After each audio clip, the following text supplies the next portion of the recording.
Buenos días a todos y a todas. Ongi etorriak guztiak, baita streaming bidez ikusten ari zaretenei. Bienvenidos y bienvenidas a todas las personas que os habéis conectado a esta webinar y también a todas las personas que nos estáis viendo vía streaming. Bueno, aurtengo Bilboko udalak, aurtengo martxoaren 8an, emakumeen ekarpena oneritzi eta errekonoziduna izan dugu. Eta aldi berean eta egoera honek agerian utzi dauan emakume eta gizonen arteko ezberdintasuna areagotu egin dela. Eta guzti honi buruz hitz egingo dugu gaur goizean tartetxo batean. Buenos días a todos y a todas. Decía en mi saludo en euskera que con motivo del 8 de marzo, este año desde el Ayuntamiento de Bilbao, hemos querido reconocer la labor que las mujeres hemos desempeñado una vez más durante la actual pandemia, durante la actual crisis sanitaria, y de esta manera hemos querido también visibilizar la situación de desigualdad entre hombres y mujeres, concretamente en el ámbito de la corresponsabilidad.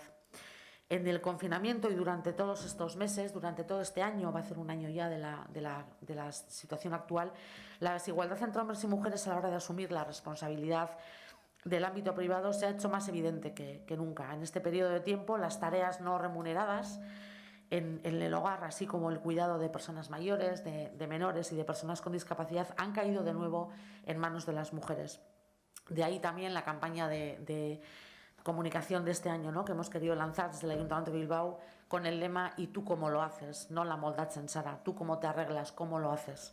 Por este motivo, hoy queremos reflexionar sobre la necesidad de generar medidas y estrategias para la construcción de una sociedad igualitaria en todos los ámbitos de la vida.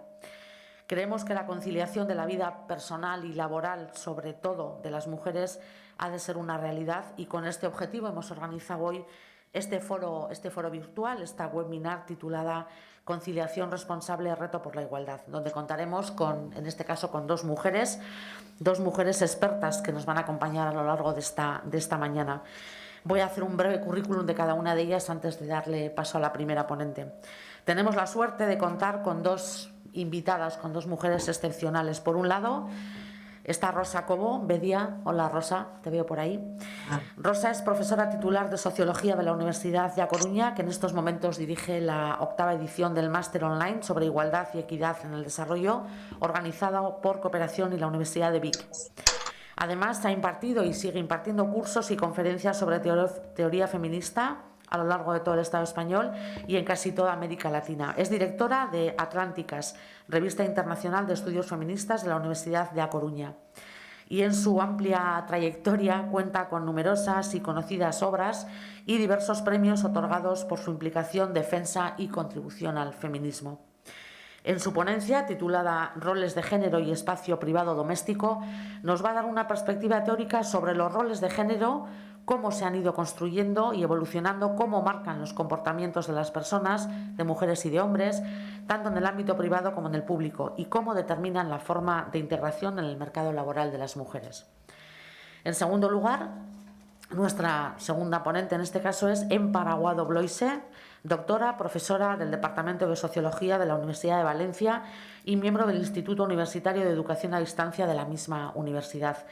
Sus líneas de investigación se sitúan en los estudios de la sociología del trabajo, el género y la economía feminista.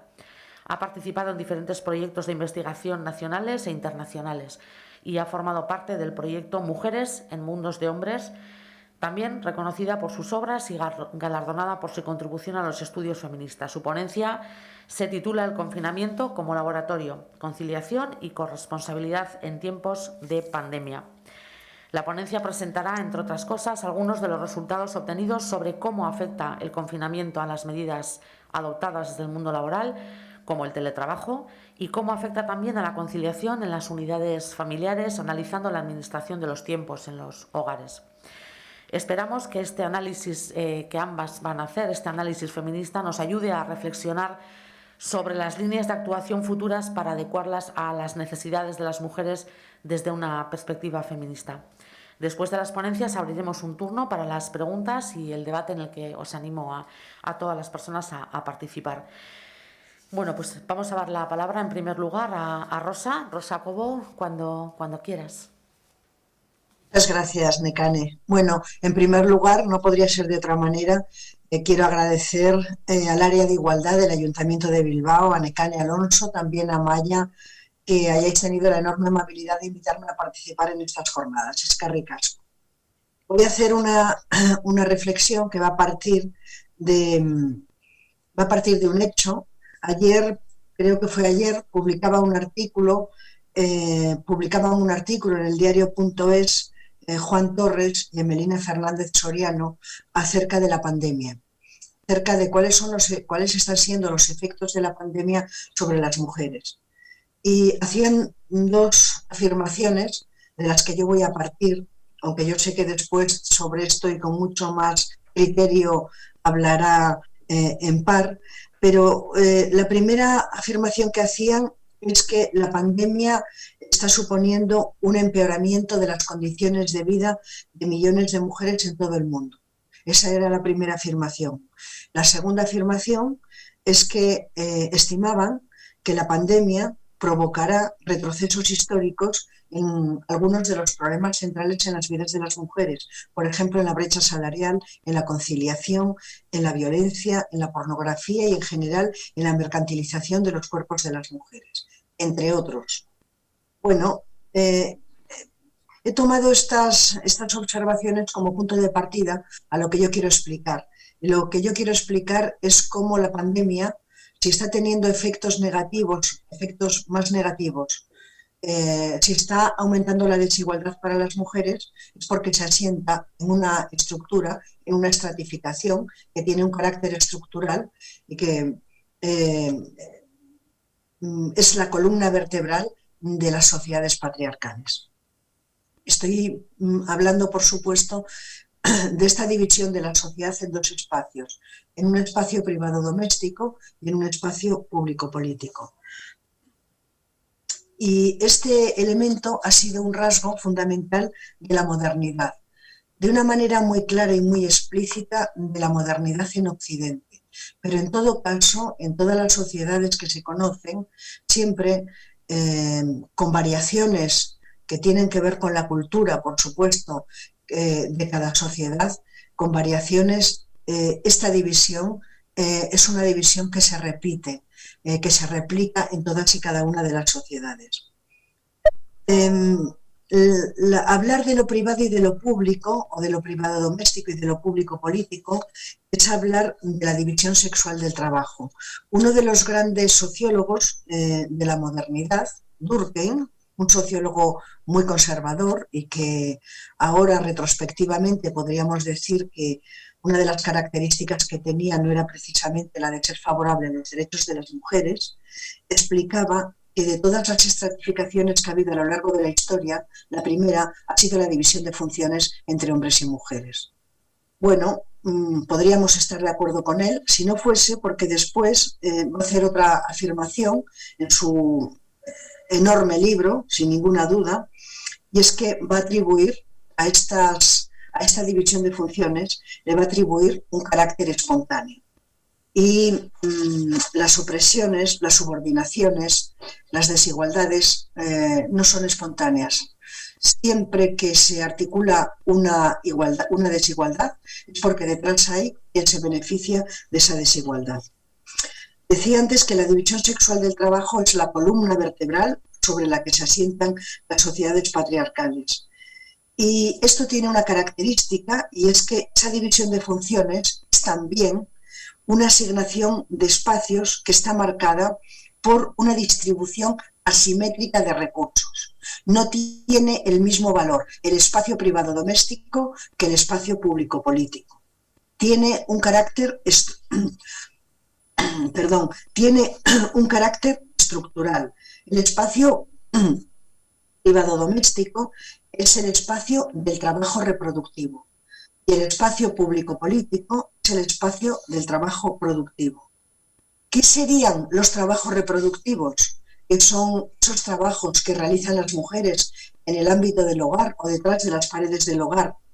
Bueno, por reproducción tendríamos que señalar actividades que tienen que ver con el autoabastecimiento, que tienen que ver con el consumo, que tienen que ver con el trabajo asistencial, pero sobre todo tienen una característica, y es que no se contabilizan como costes de trabajo por inscribirse en los lazos del afecto y del parentesco. Y este es uno de los problemas que hay del trabajo gratuito que hacemos las mujeres. ¿Por qué lo hacemos? Lo hacemos porque existe una estructura que nos coloca ahí y que es una estructura que está marcada por la desigualdad. En realidad lo hacemos porque el mundo del hogar es un mundo que está dominado por lazos de afecto, por lazos de amor, por lazos de cuidado. El espacio público político tiene la marca de lo masculino y el espacio privado doméstico tiene la marca de lo femenino. El primero, el trabajo público político, es las actividades que se realizan en el espacio público político son retribuidos, y los trabajos que se realizan en el espacio privado doméstico, sin embargo, son trabajos gratuitos. Y esta es quizá la primera desigualdad sobre la que se asienta todo el sistema social.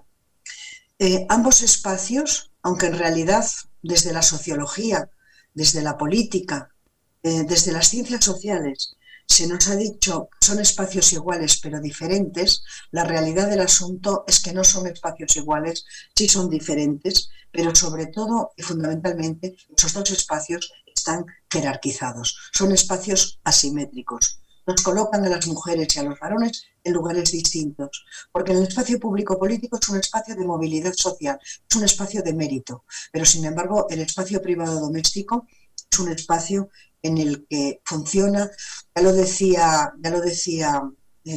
Shulamit Firestone, funciona de una manera bastante similar a cómo funcionan las castas. No hay movilidad social, no hay mérito, no se puede saber cuál es,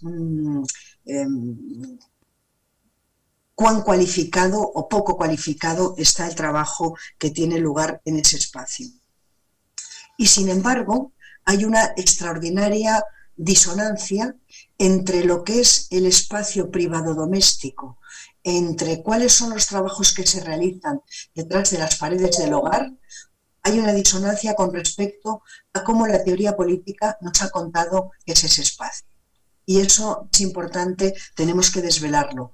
Tanto la teoría política liberal como la teoría política marxista han hablado en el mismo sentido del espacio privado doméstico y nos han explicado algunas cosas, como que era un espacio en el que no debía de entrar la ley, en el que no debía de entrar el Estado, que era un espacio de creatividad, que era un espacio en el que los individuos podían dar rienda suelta a su talento, a sus hobbies, a sus pasiones. Bueno, eso es lo que nos han contado. Nada de eso tiene que ver con lo que ocurre en ese espacio. No digo yo que no sea, no decimos nosotras las feministas que no sea un espacio donde se pueda descansar, que no sea un espacio donde se pueda poner en funcionamiento la creatividad, pero no para las mujeres, sí para los varones. Claro, la pregunta es, ¿puede una sociedad estar dividida en dos espacios, en un espacio público político y en un espacio privado doméstico? Y no estar las mujeres y los varones socializados para que sus funciones y sus cabezas sean funcionales a esos dos espacios. Lo que quiero decir es que esos dos espacios, esa estratificación fundacional existe y puede transcurrir y reproducirse históricamente porque hombres y mujeres somos socializados para estar de acuerdo y para aceptar, aunque naturalmente es entre comillas, la existencia de esos dos espacios fundacionales. Que, como dice Teresa del Valle, la antropóloga vasca precisamente, los varones son socializados para el poder y las mujeres somos socializadas para el no poder. Y estos dos tipos de socializaciones marcan las biografías masculinas y marcan las biografías de las mujeres. Esta división de espacios está acompañada o se edifica, o podemos decirlo de maneras distintas, sobre la creación de dos normatividades, una normatividad masculina y una normatividad femenina. Y ambas normatividades se expresan y se concretan en estereotipos, en prejuicios, en roles específicos para hombres y para mujeres. Para decirlo de otra forma, Este sistema socializador configura la imagen de las mujeres como si fuésemos fundamentalmente, como si esa fuese nuestra identidad como seres cuidadores y nutricios. Y esto hace que las mujeres, cuando acceden al mercado laboral, no tengan la fuerza, aunque no es solamente la fuerza, de abandonar las tareas de cuidados y las tareas domésticas, porque desde el mismo instante en el que nacemos recibimos muchos mandatos socializadores que nos dicen que esta es nuestra función. Este era el gran reproche que hacía Mary Wollstonecraft a Rousseau. Decía, cuando una niña es pequeña le ponen una muñeca en las manos y después le dicen que la maternidad y los cuidados es su naturaleza. No es nuestra naturaleza, es una socialización que es una socialización para la desigualdad, para el no poder. Las mujeres somos socializadas desde nuestra infancia en función de los demás, maridos, padres, hermanos, hijos, suegros, nietos, y la biografía de cualquier mujer, yo pienso siempre en la biografía de mi madre, explica esto. Ser apoyo, realizarse a través de los demás, asumir como propios proyectos ajenos o responder en vez de iniciar, son los valores sobre los que se ha construido históricamente la identidad de las mujeres. Y sobre esto es sobre lo que está actuando la pandemia. La identidad de género es un elemento central, es un elemento crucial de nuestra subjetividad. No están construidas de la misma forma la subjetividad masculina y la subjetividad masculina.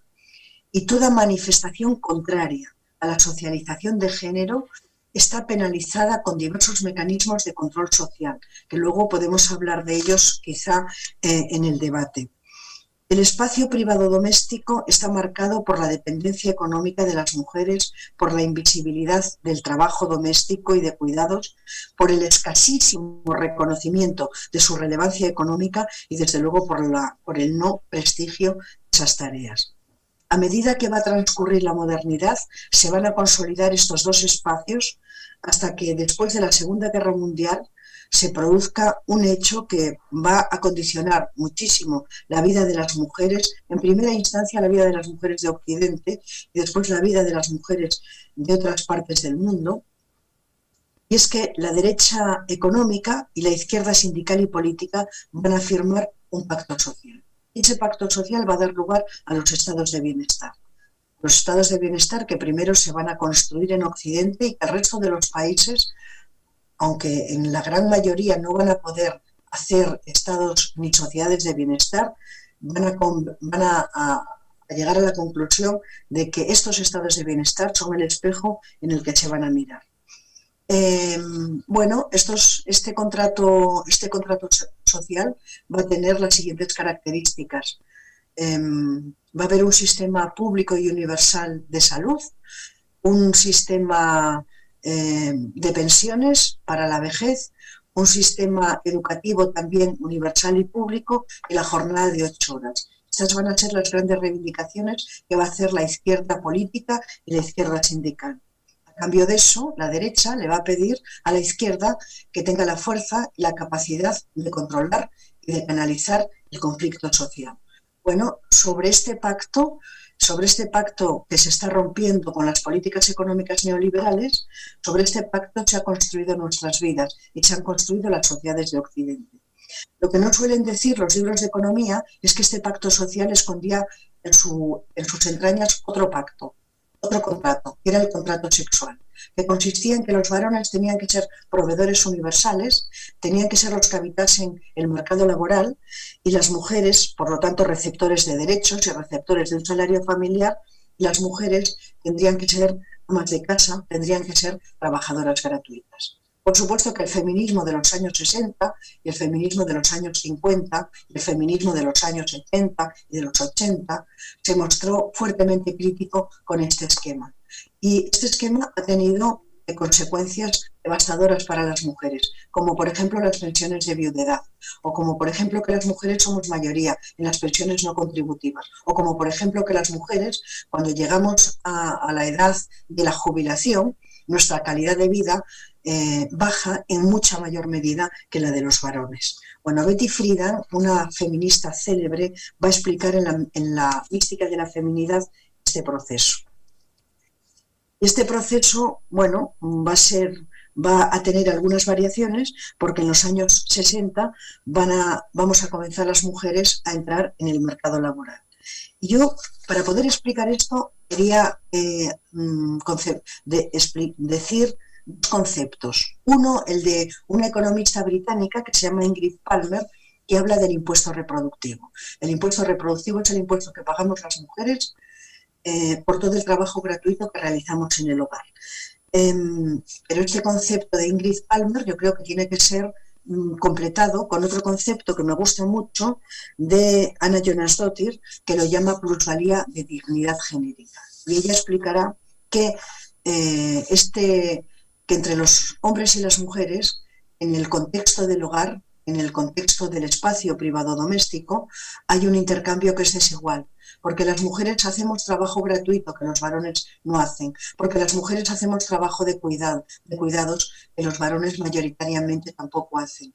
Pero es un intercambio desigual porque las mujeres damos mucho más amor, damos mucho más cuidado, ponemos muchísimo más energía. Cuando nuestros hijos e hijas están enfermos y tenemos que ir a trabajar y les tenemos que dejar en casa con fiebre o en malas condiciones, quienes estamos llamando, nos estamos preocupando o pedimos permisos somos las mujeres, no son los varones, mayoritariamente. Y cuando digo mayoritariamente de verdad, no hablo del 51%, hablo del 90 y tantos %. Esto determina cuál es nuestra inserción en el mercado laboral. Todo el sistema de producción económico está planificado sobre la base de la familia, en la que las mujeres aseguran la reproducción y el trabajo doméstico, permitiendo así que los varones puedan dedicarse al trabajo asalariado. Y sin embargo, pese a que el espacio público ha sido históricamente masculino, las mujeres han participado siempre en la producción, siempre han desempeñado un papel esencial para la economía. Esto lo explica muy bien Saskia Sassen, cómo hemos podríamos costeado todo este proceso. Mirad, la participación de las mujeres en el mercado laboral está marcada por estos dos hechos. Las mujeres hemos sido socializadas en la idea de que la familia y el trabajo doméstico es lo primero y lo más importante. Las psicoanalistas y las psicólogas feministas han estudiado ampliamente el complejo de culpa que hemos sentido las mujeres todas, yo creo, cuando hemos tenido que dejar a nuestros hijos e hijas pequeños, enfermos o solos y hemos tenido que ir a trabajar en el mercado laboral. Este es el primer hecho, y también porque las oportunidades de empleo de las mujeres están limitadas precisamente por esa ideología que tiene la sociedad sobre cuál tiene que ser nuestro papel. Y esos dos hechos, desde luego, condicionan de una manera muy significativa cómo las mujeres estamos en el mercado laboral y cómo las mujeres en general estamos en la vida. En el imaginario colectivo, que por supuesto es un imaginario patriarcal, está poblado de estereotipos sexistas, en las cuales las mujeres somos representadas como cuidadoras, como madres, como quienes repartimos, como si nada nos costase, el amor, como si la empatía y la solidaridad fuesen características de una ontología de lo femenino que las feministas sabemos que sencillamente no existen. Por ejemplo, cuando se habla en el imaginario colectivo está muy arraigada la idea de que las mujeres somos absentistas en el mercado laboral, porque tenemos la regla, porque tenemos, en fin, es que son tantos los estereotipos, porque nos quedamos embarazadas, porque tenemos hijos. Todos los estudios que se han hecho, y esto en par lo sabrá muchísimo mejor que yo, ponen de manifiesto que es mayor el absentismo entre los varones que entre las mujeres, a pesar de todo. Esto explica todos los problemas o muchos problemas de salud y de malestar que cuentan las mujeres cuando van a los centros de salud y explican que les pasa algo que no saben qué es. Sin embargo, desde la teoría feminista sabemos qué es. Sabemos que es exceso de trabajo y sabemos que es representar roles y funciones que no hemos elegido, sino que nos han sido socialmente impuestos. Lo cierto es que ese ejercicio de los papeles de esposa, madre, cuidadora de la salud y a la vez responsable de todo el trabajo doméstico se proyecta sobre todo el mercado laboral, se proyecta sobre el ámbito del empleo. Los roles y responsabilidades en el proceso de reproducción determinan la forma en la que nos integramos en el mercado laboral y al mismo tiempo la participación en ese mercado laboral repercute en la estructura familiar. Hay una segregación horizontal y vertical en el mercado laboral. Heidi Harman, una extraordinaria feminista marxista que escribió sobre el desdichado matrimonio entre feminismo y marxismo, explica que las mujeres estamos atrapadas en un círculo vicioso. Por ser responsables del trabajo doméstico, ocupamos posiciones subsidiarias en el mercado laboral. Y a su vez, esto refuerza nuestra dependencia de la familia. Para decirlo de otra forma, las responsabilidades familiares y domésticas de las mujeres en la familia determinan cómo nos integramos en el mercado laboral. Y todo este proceso, y voy a terminar rápidamente, todo este proceso se ha agravado con dos acontecimientos. El primero, con la aplicación de las políticas económicas neoliberales. A partir de los años 70, el neoliberalismo ha feminizado más si cabe la pobreza y nos hemos convertido bueno, lo voy a decir de esta manera, aunque no lo quiero explicar a fondo porque daría para más, pero desde luego el capitalismo neoliberal tiene un proyecto para las mujeres. El proyecto es convertirnos en servidoras sexuales, en servidoras reproductivas, en servidoras domésticas y en servidoras laborales. Si no, no podríamos explicarnos por qué las maquilas más descualificadas son precisamente las más feminizadas. Las políticas, el neoliberalismo ha ahondado este proceso porque está aumentando el trabajo gratuito de las mujeres. Cuando el Estado abdica de los trabajos, cuando abdica de las políticas públicas y de las políticas de bienestar, cuando abdica de algunas de sus funciones, de todo eso que se ocupaba el Estado se desplaza a la familia y además se invisibilizan sus costes. Y en la familia, como siempre, las mujeres. Es decir, se invisibilizan los costes de desplazamiento desde el Estado a la familia. Las mujeres hemos entrado en el mercado laboral y hemos las condiciones que están marcadas por estos dos hechos. Primero, por la estructura de la sociedad en esos dos espacios y después por las políticas económicas neoliberales. Por lo tanto, tal y como explica Heidi Harman y tal y como también Celia Morós, las mujeres hemos entrado al mercado laboral como proveedoras frustradas. Somos mayoría en el trabajo a tiempo parcial, somos mayoría en el trabajo sumergido, cobramos salarios inferiores a los varones, somos mayoría en los salarios de pobreza y la mayor parte de los trabajos, no sé exactamente cómo hay formas distintas de trabajo normativizados, aquellos que se fundamentan solamente en la palabra, que están ocupados mayoritariamente por mujeres.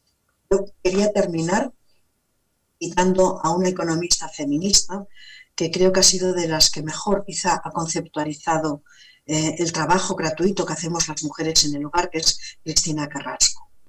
Y Cristina Carrasco dice, y la cito, la sociedad continúa actuando como si se mantuviera el modelo de familia tradicional, es decir, como una mujer ama de casa a tiempo completo que realiza todas las tareas de cuidados necesarias. Ahora bien, si esta mujer quiere incorporarse al lado laboral, es su responsabilidad individual que resolver la organización familiar. Este es el problema. Bueno, este es un problema entre hombres y mujeres. Las mujeres hemos entrado al mercado laboral, pero las mujeres en el hogar.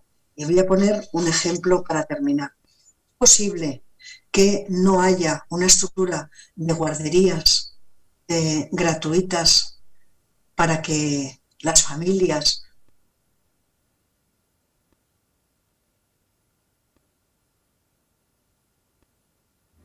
Rosa, acceder te, al mercado laboral. te perdemos, ¿eh? Se corta. Espera, a ver un. ¿Corta? Sí, ¿Me oís?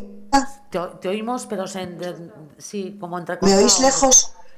En todo caso, yo ya he acabado. Dado los 30, me explayaré más en debate. ¿Habéis oído esto? Sí, sí, perfectamente. Sí, Voy a apagar un momentín la cámara por si acaso para ver qué es lo que ocurre. Muchísimas gracias. gracias a ti, Rosa, por tu intervención y bueno, luego podremos seguir hablando en el turno de preguntas. Muchas gracias. Bueno, pues sin más, vamos a darle la palabra a nuestra segunda ponente de hoy, a Empar, cuando quieras.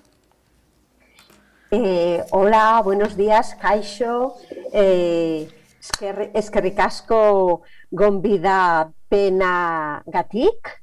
Espero haberlo dicho lo mejor posible. Has dicho perfecto. Bueno, muy agradecida por la invitación que me habéis lanzado. Muchas gracias, Nekane Alonso Santamaría, concejala de Igualdad del Ayuntamiento de Bilbao. Muchas gracias a Maya por esta magnífica organización en este acto. Muchísimas gracias, Rosa, por seguir siendo nuestra gran maestra, nuestra mejor compañera y por poder dejarnos esos marcos teóricos de una manera tan clara, tan evidente y tan cercana realmente, a pesar de que pensamos que nuestra contemporaneidad va cambiando las cosas, realmente vamos viendo que esto no deja de ser un espejismo realmente, como diría también otra gran maestra, Elena Simón, hijas de la igualdad pero herederas de la injusticia. Bueno,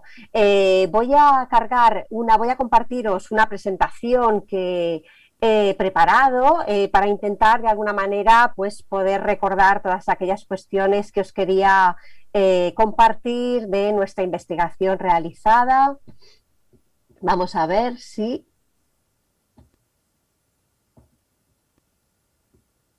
Bien, ¿se ve?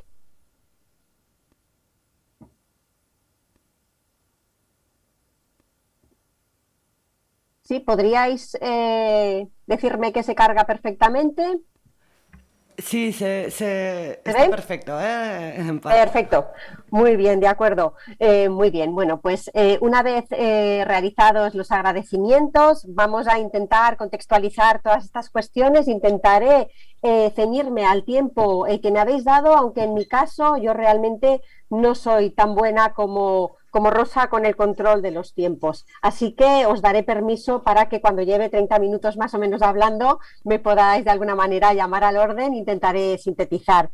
Bueno, como decía Rosa Cobo nos ha traído esos marcos teóricos tan magníficos, nos ha hablado de esa división sexual del trabajo, de esa división entre ese espacio privado doméstico y público político. A mí me ha encantado esto porque es importante hablar de ese ámbito privado doméstico, no de un ámbito privado, porque como nos recordaba también nuestra gran maestra Soledad Murillo en ese libro que deberíamos de releer, El mito de la vida privada, efectivamente este ámbito privado no es un ámbito privado para las mujeres, sino que este ámbito privado tiene una acepción muy diferente cuando estamos hablando en masculino o en femenino. Realmente estos marcos teóricos en los que nos ha situado la gran Rosa Cobo nos dan esa explicación, son exactamente los factores explicativos que nos van a servir para poder de alguna manera no sorprendernos ante lo que nos hemos encontrado realmente con estas dos muestras que hemos tomado durante la pandemia. Es importante recordar nuestra tradición, recordar de dónde venimos, recordar que hace 3 siglos desde el feminismo estamos de alguna manera poniendo estas evidencias. Es importante poner en el centro, no sucumbir a olvidar el pasado y a olvidar filósofos como Rousseau y esa discípula Mary Wollstonecraft que fue capaz de poner el punto sobre la I más importante realmente y luchar por esa gran reivindicación de las mujeres, que es realmente la lucha. Ella en esos momentos ponía un punto importante en la educación y combatía esa naturaleza a la que de alguna manera nos lanzaban para no dejarnos, no permitirnos entrar en el mundo de la cultura, en el mundo de la trascendencia, en el mundo de aquello que es público político. Y por tanto, en ese sentido, bueno, pues nosotras lo que hicimos fue en los inicios de la pandemia, para no repetir además estos marcos teóricos que tan bien nos ha explicado Rosa Cobo y de los que después podremos seguir hablando en el debate. Nosotras en los inicios de la pandemia, lo que intentamos, del confinamiento concretamente, lo que intentamos fue de alguna manera ponernos manos a la obra.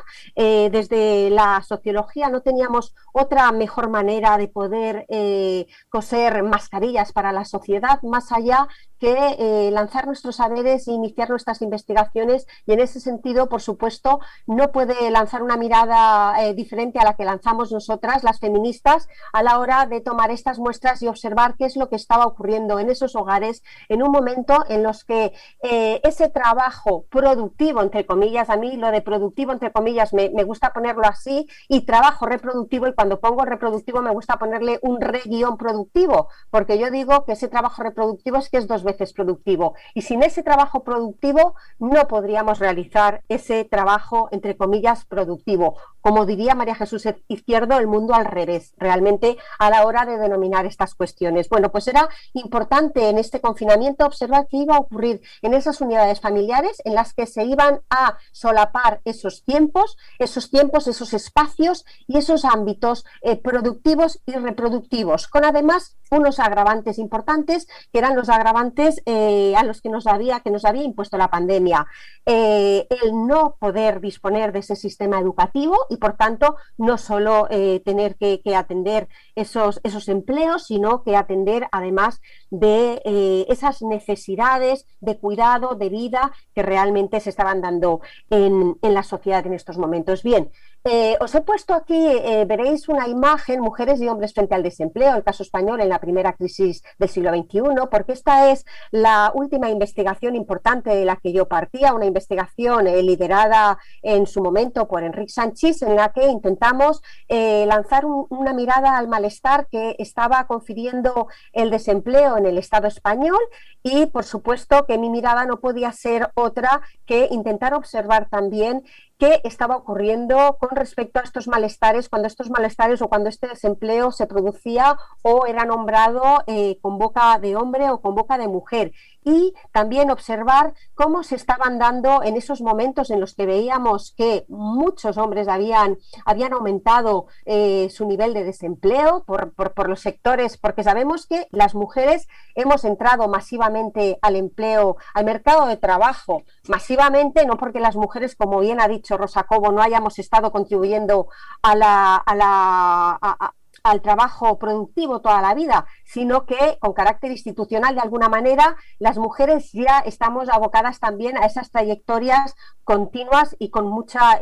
por tanto, en los años 70 nos encontraremos con estos grandes cambios.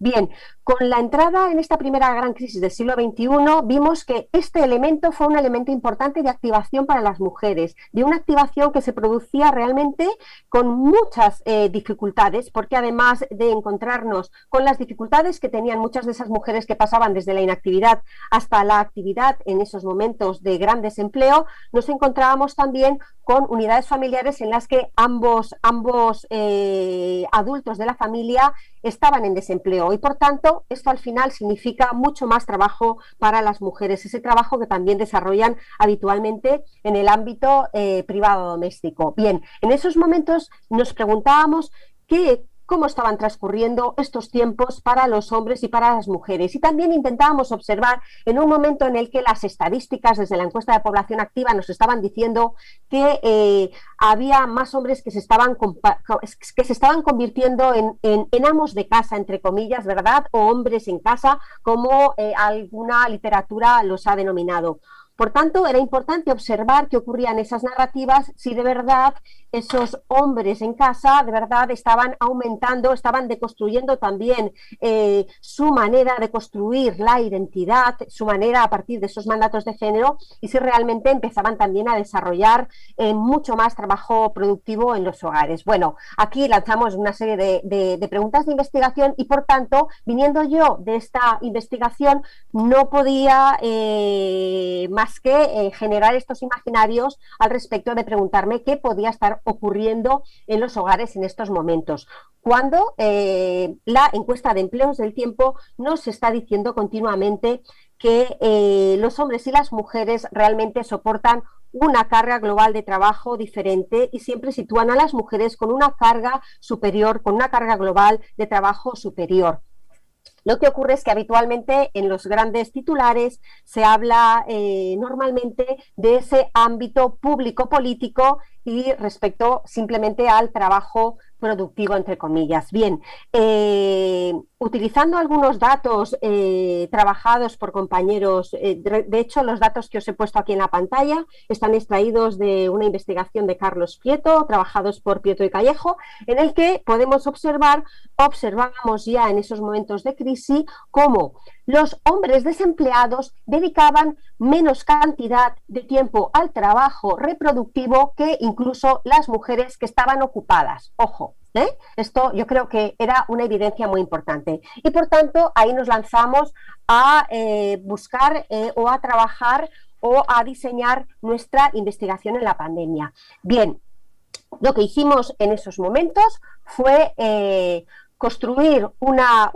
intentamos tomar un par de muestras inspiradas en esta anterior investigación y empezamos a gestionar un par de muestras. Bueno, la primera muestra que se gestó fue la muestra cualitativa, y a partir también de los resultados que se estaban obteniendo a partir de las 18 entrevistas cualitativas que se teletrabajaron durante el confinamiento, también diseñamos una investigación cuantitativa que lanzamos un poquito más tarde. Estamos hablando que la muestra cualitativa se iniciaría el día 2 de abril. Yo estaría realizando entrevistas entre el 2 de abril y el 14 de mayo. Más o menos, creo que fue sobre el 18 de abril, iniciaríamos la segunda muestra, la muestra cuantitativa, en la que tuvimos bastante éxito. Por tanto, los hogares se sintieron muy interpelados y, sobre todo, tendríamos que preguntarnos qué hogares fueron los que mayormente se sintieron interpelados. Y esta muestra cuantitativa, que tuvo una respuesta de más de 1.000 respuestas, todo esto se realizó de una manera artesanal, sin ningún tipo de contratación, de panel ni demás. Esto tiene mucho más mérito, porque fue una investigación que se inició, pues eso, a pecho descubierto y sin ningún tipo de ayuda económica para poder realizar todos estos trabajos. Bien, como decíamos, tanto la investigación cualitativa como la investigación cuantitativa tienen una serie de sesgos y yo en ese sentido responderé a esos sesgos que hay. La primera investigación cualitativa va, bueno, ahora os digo un poquito por orden. Como decíamos, estos sesgos importantes no son casuales y, por ejemplo, con respecto a la investigación cuantitativa, veremos que la mayor cantidad de respuestas que se dio fue realmente por parte de mujeres. Estamos hablando de un 85% más o menos de respuestas fueron de las mujeres. Esto no es casual y esto ya nos está hablando de la problemática de cómo, conforme pasaban los días en ese confinamiento, la vida cotidiana se hacía más visible porque se hacía mucho más problemática. Por tanto, la experiencia femenina ha sido problemática durante el confinamiento y mucho más allá, sigue siendo problemática. Por tanto, aquí hemos de ver también estos sesgos respecto a, os voy a hablar ahora, os he hablado de los sesgos de la muestra cuantitativa y ahora os hablaré de los sesgos, y estos sí que manejados por nosotras, de la muestra cualitativa. La muestra cualitativa se construyó a partir de entrevistas semiestructuradas en profundidad a mujeres exclusivamente, y estas mujeres tenían algunas características. Estas mujeres eran mujeres que tenían una titulación de nivel educativo superior, algunas de ellas incluso eran doctoras, también eran mujeres que tenían un empleo cualificado, eran mujeres también que disfrutaban de una estabilidad en el empleo, llevaban ya bastantes años en sus empresas, la gran mayoría de ellas, y bueno, como os he dicho, contaban con esa antigüedad. Además, eran mujeres, buscamos mujeres que estuviesen en ese momento del ciclo de vida con importantes hipotecas respecto, bueno, ya hablo de hipotecas, aunque las hipotecas deberían de ser compartidas, pero eran mujeres que en esos momentos de su vida se encontraban en ese momento del ciclo vital en el que las cargas de trabajo confieren, pues eso, unas necesidades especiales. La edad de las personas entrevistadas osciló entre los 35 y los 47 años, a excepción de una mujer que tenía una edad superior.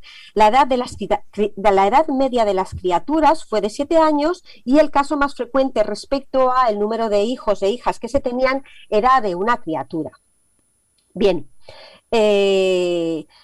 como os he dicho, la segunda muestra que lanzamos era ese cuestionario que se diseñó a partir también de las respuestas que íbamos, de las entrevistas que se iban realizando. Y el cuestionario se administró entre el 15 de abril y el 28 de mayo de 2020. Concretamente fueron 1002 la respuesta que obtuvimos. Bien.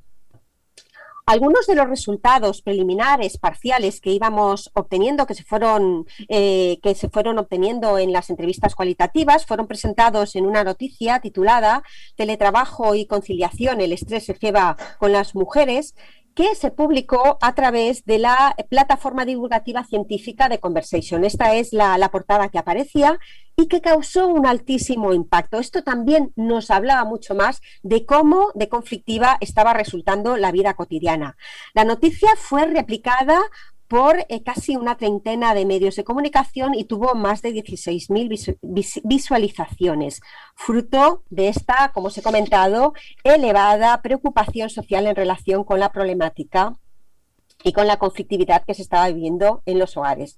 La realidad social reveló día tras día la gran brecha de género en cuestión de tiempos que se estaba abriendo en cada uno de estos hogares. Bueno, yo aquí lo que voy a hacer ahora es que voy a intentar compartiros algunos de estos resultados. Esto es tremendamente difícil cuando hablamos de muestras cualitativas, porque además cuando uno ha estado trabajando con ellas, conviviendo con ellas, transcribiendo, seleccionando verbatis, pues es muy difícil quedarnos con un resumen. Pero bueno, voy a intentar en ese sentido traer aquí y hacerlo de la mejor manera que me sea posible. Bien, en primer lugar, una de estas grandes evidencias que aparecían tenían que ver con el acompañamiento escolar, cómo se estaba llevando a cabo este acompañamiento escolar en los hogares. El alcance de este impacto hemos de tener muy en cuenta que el impacto sobre el alumnado del Estado español fue de 10 millones de personas, concretamente más de 8,2 millones se encontraban cursando niveles de etapas obligatorias de enseñanza. La suspensión de la enseñanza en los centros escolares irrumpió en esos momentos en las unidades familiares, irrumpió sobre todo en los tiempos de esas madres. Mayoritariamente sabemos que el acompañamiento escolar fue asumido por mujeres que estaban teletrabajando en esos momentos en esos hogares, también por mujeres que tenían en esos momentos presencia mixta o pura, porque estaban en esos sectores que se denominaron como esenciales, y también implicaron, pero en menor medida, a algunos padres que habían quedado pues como padres autónomos o que habían quedado desempleados, pero aunque algunas de estas mujeres que fueron entrevistadas tenían parejas en estas condiciones, sí observamos que las titulares principales de estas cuestiones siguen siendo las madres. Vemos que la máxima de Susana Naroski, el trabajo en la mujer es ayuda, el trabajo en el hombre es dinero, sigue muy vigente incluso en aquellos hombres que han quedado con su actividad productiva, entre comillas, mermada o desaparecida. El hecho de tener a la pareja desempleada no suponía que ellos se encargaran de estas tareas, ya que esto no es una cuestión que se improvisa. Y aquí, en realidad, pues no debería de sorprendernos los resultados que obtuvimos. Estamos hablando de algo más que fue una cuestión muy compleja. La complejidad que supuso esta tarea fue algo más que acompañar, fue mantener y gestionar la comunicación con el centro educativo, con muchísimas dificultades. Muchas veces, bueno, los verbatims que obtenemos por parte de estas mujeres son tremendos en cuanto a cómo se tenía que gestionar también toda esta comunicación, gestionar y asegurar la conectividad, asegurar la disponibilidad de equipos y también su reparto frente a la escasez muchas veces que había en los hogares de tabletas, de ordenadores, de teléfonos, despertar y gestionar y asegurar la atención de esas criaturas en las obligaciones educativas o conexiones sincrónicas, organizar y coordinar los horarios, apoyar y supervisar, enviar tareas, prestar apoyo ante las dificultades muchas veces que tenían estas criaturas que no tenían todavía una autonomía, buscar tutoriales, aprender a manejar distintos entornos virtuales, buscar equipos, suministros. ¿Quién obtenía tóner durante el confinamiento cuando realmente el tóner no se vendía en los supermercados? Eso generó muchísimo estrés y ansiedad en las mujeres, que algunas, pues nos compartían. Nos encontramos también con esas manifestaciones también de esas madres que daban unos madrugones tremendos cuando necesitaban entrar en esa habitación propia, en esa madrugada, porque tenían que desarrollar esa parte de su empleo que necesitaba de un tiempo de aislamiento, de un tiempo de concentración. Y claro, ellas madrugaban mucho porque la hora del desayuno también era de ellas. La hora del desayuno era importante porque era dar el buenos días, era esa primera conexión con el mundo real, con el mundo de todo aquello que respira, con el mundo del sostenimiento de la vida y también con la gestión también de esos horarios, de esas distribuciones de tareas, de toda esta organización que, como he dicho, fue muy compleja y fue muy difícil. Bien, fue tan difícil que incluso algunos hombres en las redes sociales decían: tuve que dejar mi trabajo para poder leer los correos electrónicos de mis hijos a tiempo completo. En fin, obteníamos muchos verbatims. Y aquí en el instituto les han dado la enhorabuena a los letrados del instituto, porque dicen que la Junta de Castilla y León ha dicho que los que mejor van en docencia online son los estudiantes de Segovia. Pero vamos, a precio de madres. Sí, vamos. Esto es ponte, explica, ponte, explica. Yo no sé si soy más profesora de mis hijos, que madre de mis hijos, que profesora de ya no sé a quién doy clase. Y esto se traduce, esto tiene palabras, se llama esquizofrenia funcional. No soy yo la que lo ha bautizado de esta manera. Es la gran Elena Simón, que ya hace muchos años en su libro Democracia Vital, publicado, si no recuerdo mal, a principios del siglo 2002 o tal vez 99, no recuerdo bien, ya nos hablaba de esta esquizofrenia funcional a la que están constantemente sometidas las mujeres. Bien, otro de los resultados con los que nos encontramos fue que todavía las mujeres son hacedoras del tiempo no propio, facilitadoras del buen transcurrir del tiempo.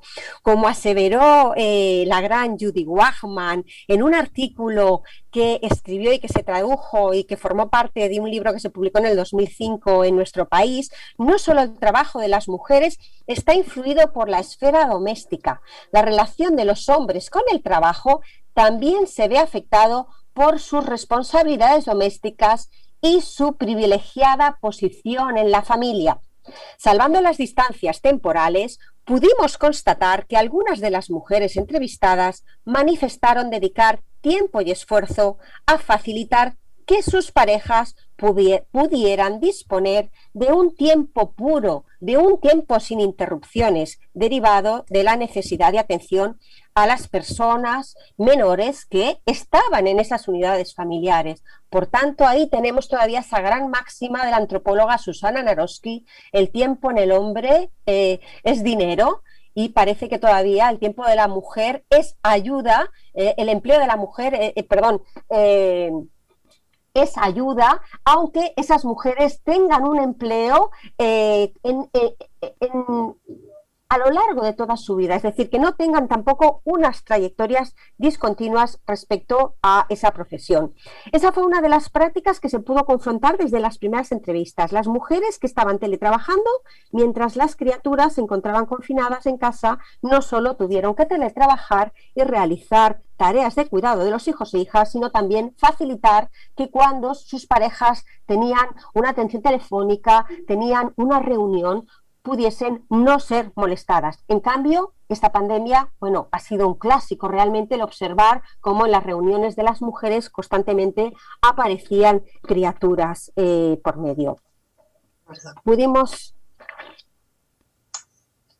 bien, voy a hacer un poquito más breve porque es que en cada uno de estos aspectos nos podríamos detener tantísimo tiempo. Otra de las constantes que encontramos y que además Rosa ya ha nombrado, yo he denominado el monopolio de la culpa. Bueno, aquí os he puesto esta imagen porque ya sabemos que somos culpables, ya la Biblia nos recuerda constantemente claro, el ser curiosas y el ser supermujeres nos pasa factura, las mujeres, ya lo decían, que las mujeres que leen son peligrosas. Eva, que quería saber más, también era peligrosa y por tanto cometió el gran pecado. Pandora también al abrir la caja y por tanto las mujeres nos quedamos con esa culpa eterna. Bien, los testimonios nos narran lo problemático que está siendo hacer entender a sus criaturas que estar en casa ahora no significa tener disponibilidad para atenderles. Las madres relatan las continuas interrupciones por ser interpeladas, aunque haya otro adulto de la casa. La problemática es mayor cuando hay criaturas de corta edad y menor madurez.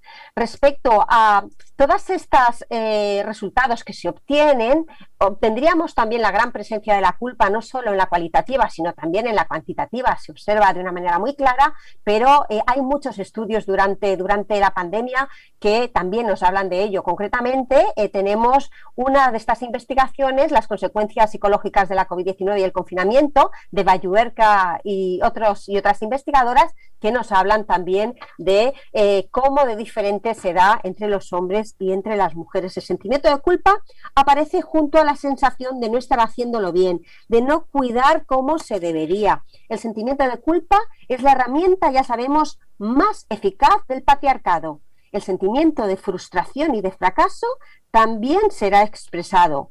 Tengo sensación de no hacer las cosas bien con ella y tampoco hacer las cosas bien en mi trabajo. También se observa cómo la escuela no ha contribuido demasiado o lo suficiente en su función de educación social. Tenemos diferentes verbatims en los que esto se puede ver de una manera muy clara. Aquí, bueno, he mantenido los verbatims en la lengua original. ¿Cómo voy de tiempo? Por ver si me puedo detener más en los verbatims o... Bien, no me detengo demasiado en los verbatims porque veo que voy bastante mal de tiempo.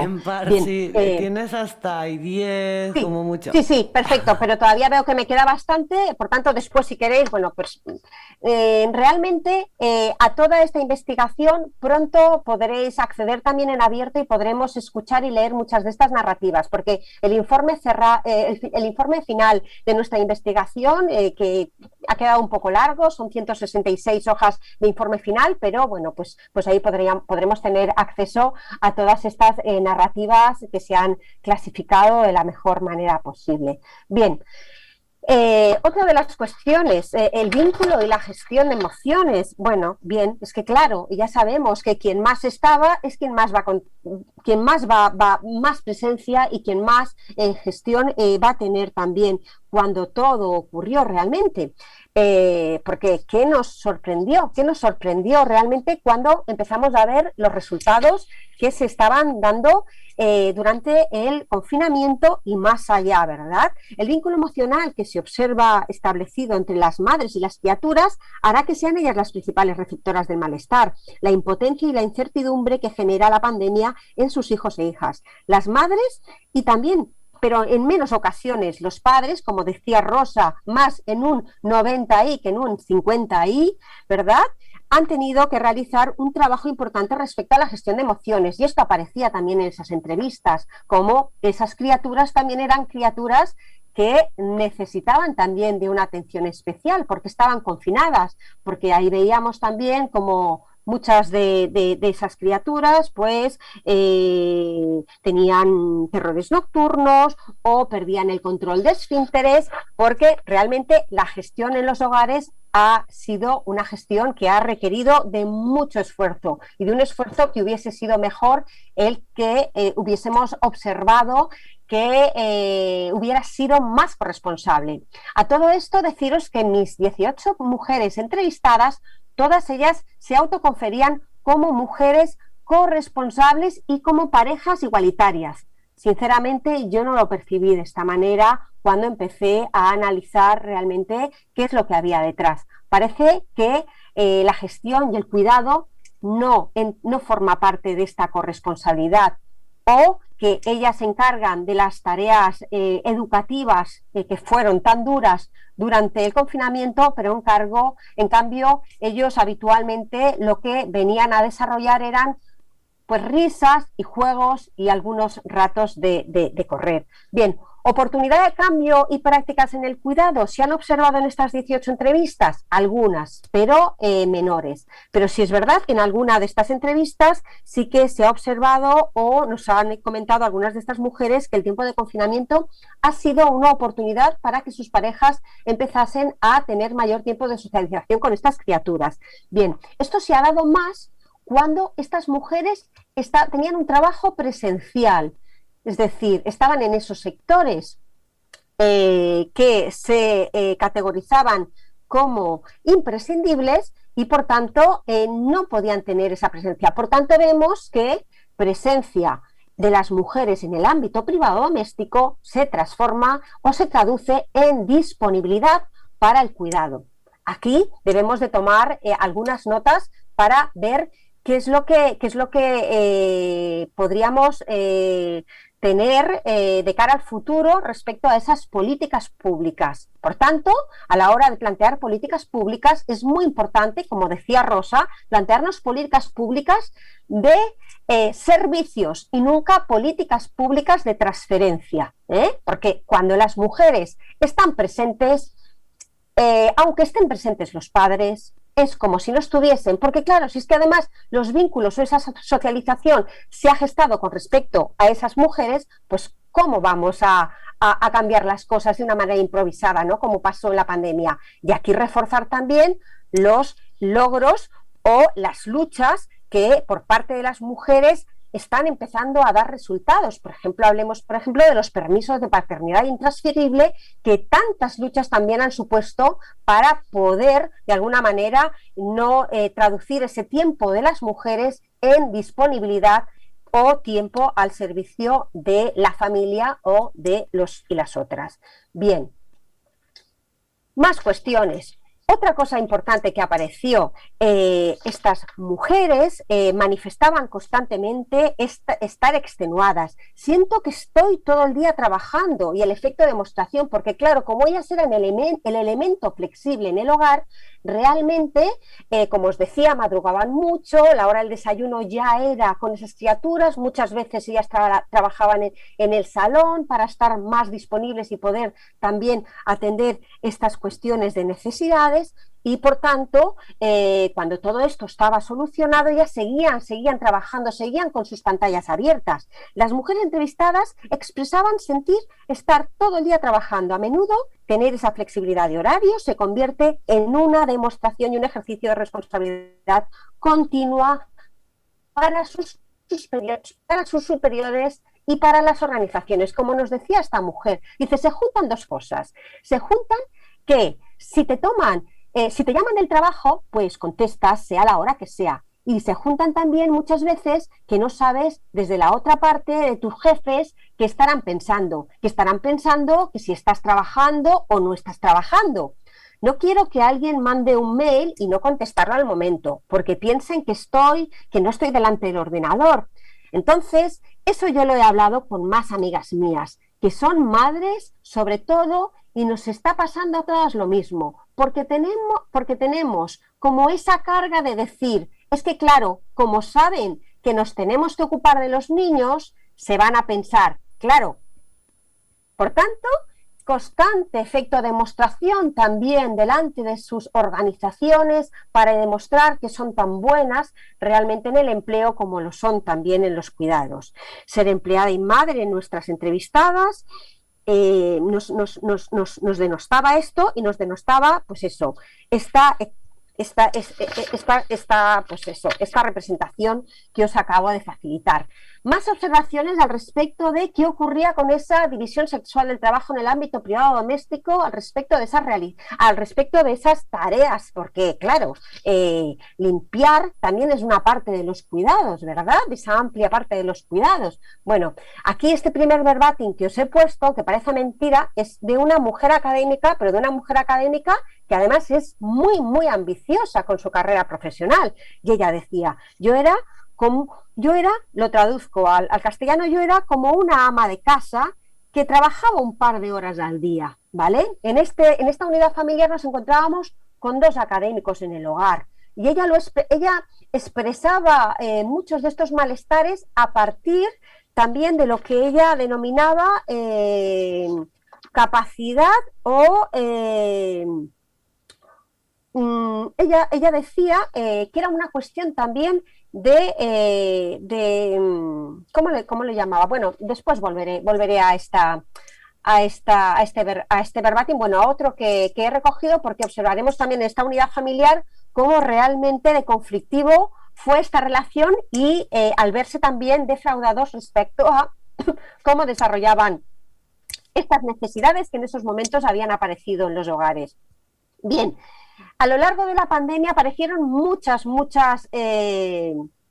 entrevistas cuantitativas en las que se nos hablaba o se intentaba observar qué estaba ocurriendo en los hogares con esas tareas domésticas. Y empezaron a decirnos que, bueno, que parecía ser que los hombres habían empezado a desarrollar algunas tareas más, iban a la compra, cocinaban, ¿verdad? Yo observé en mis entrevistas que, bueno, pues cuando preguntabas por algunas de esas tareas que no habían realizado antes, y aparecía, bueno, la lavadora, aparecían las compras, pero claro, fijémonos realmente que aunque los hombres ampliaron un poquito esos minutos que dedicaban al trabajo reproductivo, tenemos que observar la gran cantidad de necesidad de trabajo reproductivo que se produjo en los hogares en estos momentos.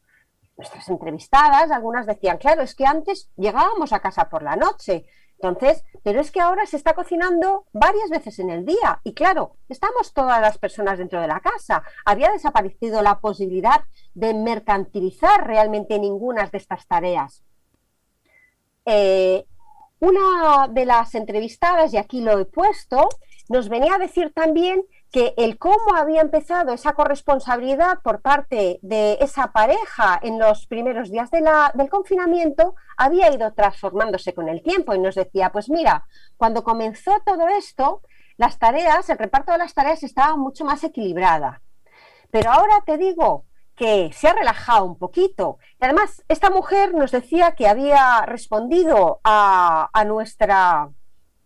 nuestro cuestionario y nos decía, respondí a vuestro cuestionario, pero si lo tuviese que responder ahora, respondería de una manera muy diferente, porque donde hubo, realmente veíamos que pasaban los días y que la cosa se iba relajando bastante. Bien, más cositas que aparecían. Como os decía, la vida en pareja se resiente y muchas veces también este resentimiento sobre esa vida en pareja a veces tenía como punto conflictivo esas tareas domésticas. Algunas de esas discusiones tienen como origen el reparto de las tareas domésticas y el cuidado. Con el confinamiento, estas se incrementaron y en cambio disminuyeron los recursos para poder externalizarlos o compartirlas con la familia extensa. El confinamiento ha comportado enfrentarse a nuevos equilibrios en el caso de esta mujer.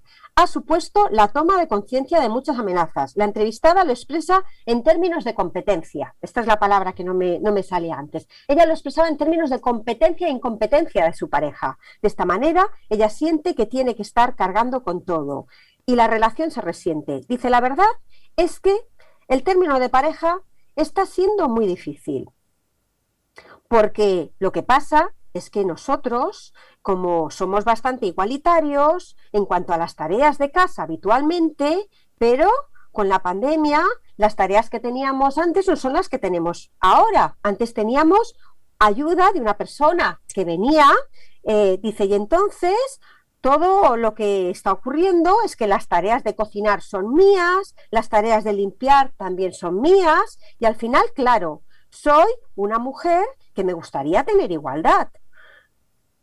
Me doy cuenta que son cuestiones de competencia, de lo que es capaz de hacer cada uno. Si me quedo yo con mi hija, puedo cocinar, puedo hacer la cena, puedo limpiar lo que haga falta y además pongo alguna lavadora. Cuando es él el que se queda con la niña por la tarde, lo único a lo que le da tiempo es a jugar. Entonces, claro, esto está creando mucha tensión. Bien, por otro lado nos encontrábamos también de esas abuelas esclavas a esas hijas cuidadoras. Veíamos también, bueno, pues que ese gran recurso que era la familia extensa a la hora de conciliar nuestras vidas, pues había desaparecido. Y además también con esa carga emocional que suponía también para los abuelos y para las abuelas haberse quedado también sin estos contactos. Ahora, hay que atender, durante la pandemia, hacía falta atender a este colectivo de población que aparecía, era la población más vulnerable y, por tanto, además de no poder contar con estos recursos, nos encontrábamos también con la necesidad de atenderlos. Si bien no a través de necesidades materiales, porque algunas de estas unidades familiares podían todavía hacer ciertas cosas con autonomía, sí es verdad que aparece también la necesidad del recurso de la atención emocional. Otra vez más, la gestión de las emociones es cosa de mujeres. Por tanto, esto aparece y aparece. ¿Cómo aparece? No aparecen los hijos, no aparecen los maridos, aparecen las hijas, aparecen, por tanto, se ha puesto mucha atención en cuanto a las madres de criaturas, pero yo creo que no se ha puesto la suficiente atención también en cuanto a la atención que las mujeres han prestado también a los y las mayores. Y aquí lo veíamos siempre, porque claro, cuando aparecían los maridos siempre tenían alguna hermana que vivía cerca de los padres, mágicamente siempre aparecían mujeres en esta atención mayoritariamente, la atención de los cuidados de mayores que se enfrentaban a esa tristeza, a esa soledad y que aquí podemos observar en algunos de estos verbatis. Mi madre murió hace 16 años, en fin, que ahora mismo nada más que nos queda mi padre. Mi padre no es dependiente físicamente de salud, pero emocionalmente sí, o como quieras llamarlo. Estoy siempre con atención telefónica. Esto nos suena, ¿verdad? Como nos levantamos y otra parte de nuestros deberes era constantemente, cada 2-3 horas, observar a esos mayores que, sobre todo, que aquellos que estaban ya en esa cuarta edad, que habían perdido esos hábitos, que a lo mejor si tenían un servicio de atención a la dependencia y si se había podido suprimir, porque había alguna hija cercana que lo pudiese atender, esto era más seguro para ellos, habían dejado de aparecer también estos centros de vida, la atención de estos centros de vida, o nos quedábamos también sin esas actividades que se desarrollan en los ayuntamientos para intentar posibilitar ese envejecimiento activo.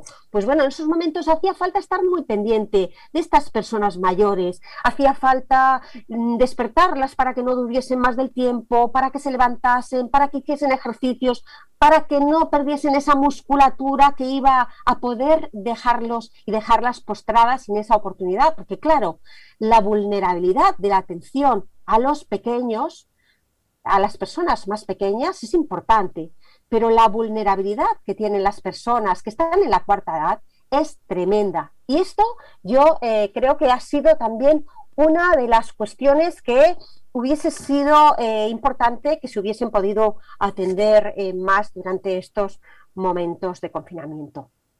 Bueno, sobrevivo como puedas. El incremento de la carga en el empleo. ¿Sí? Perdona, ¿Me quedan 10 minutitos? 10 no, te quedan 5 minutitos. Vale, perfecto. Vale, intento hacer buena gestión de este tiempo que me queda. Bien. Otra de las cuestiones que aparecían también en estas entrevistas era observar que no solo el trabajo reproductivo había aumentado mucho, sino que también el trabajo con respecto al empleo, y aquí es importante, no confundamos trabajo y llamemos trabajo al empleo, no confundamos trabajo con empleo, porque esto sería muy necio, sino que el trabajo y había aumentado no solo el trabajo reproductivo, sino también el trabajo productivo. Y esas mujeres profesionales que lo estaban atendiendo y que además lo estaban atendiendo con mucho más esmero, porque además tenían miedo que su jefe o esa organización pudiese pensar que estaban haciendo dejación de esta responsabilidad. Y es que las mujeres lo queremos todo, ¿verdad? El confinamiento es descrito como una situación que no solo ha comportado un incremento de carga de trabajo reproductivo en los hogares, sino también productivo. La siguiente manifestación describe y pone en el centro el problema y la necesidad del derecho a la desconexión digital y a la salud laboral, porque en toda esa atención nos estábamos dejando nuestra vida. Se ha hablado mucho de la vida en el centro, se ha hablado mucho de esto, pero se habla desde la retórica, todavía la vida no está en el centro, y cuando salgamos de esta pandemia, la vida va a estar menos en el centro que nunca, porque nos vamos a encontrar en mitad de la segunda gran crisis del siglo XXI, y nos vamos a encontrar con qué ocurre, ya lo estamos viendo, ya estamos alertándonos al respecto, que qué ocurre con esos, según los datos del paro registrado, más de 4 millones de personas desempleadas y 700.000 que están en un ERTE, que ya veremos cómo se traduce esto. Y aquí estamos viendo esa brecha de la tasa de desempleo, cómo está aumentando de una manera tan diferente. 1.700.000 para los hombres y 2.300.000.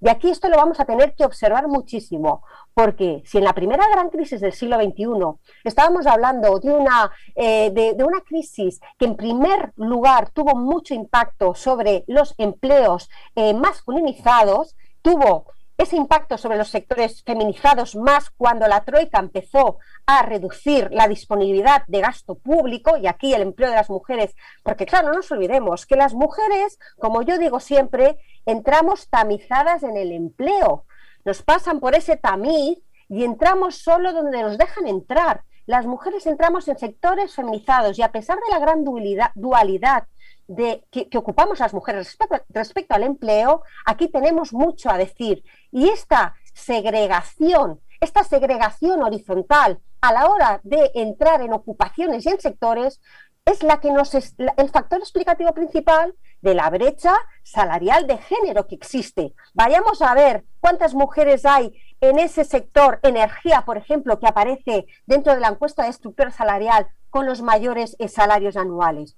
Por tanto, el empleo va a ser muy importante que estemos observando y que estemos analizando con una mirada bien atenta. Las pantallas digitales y las criaturas.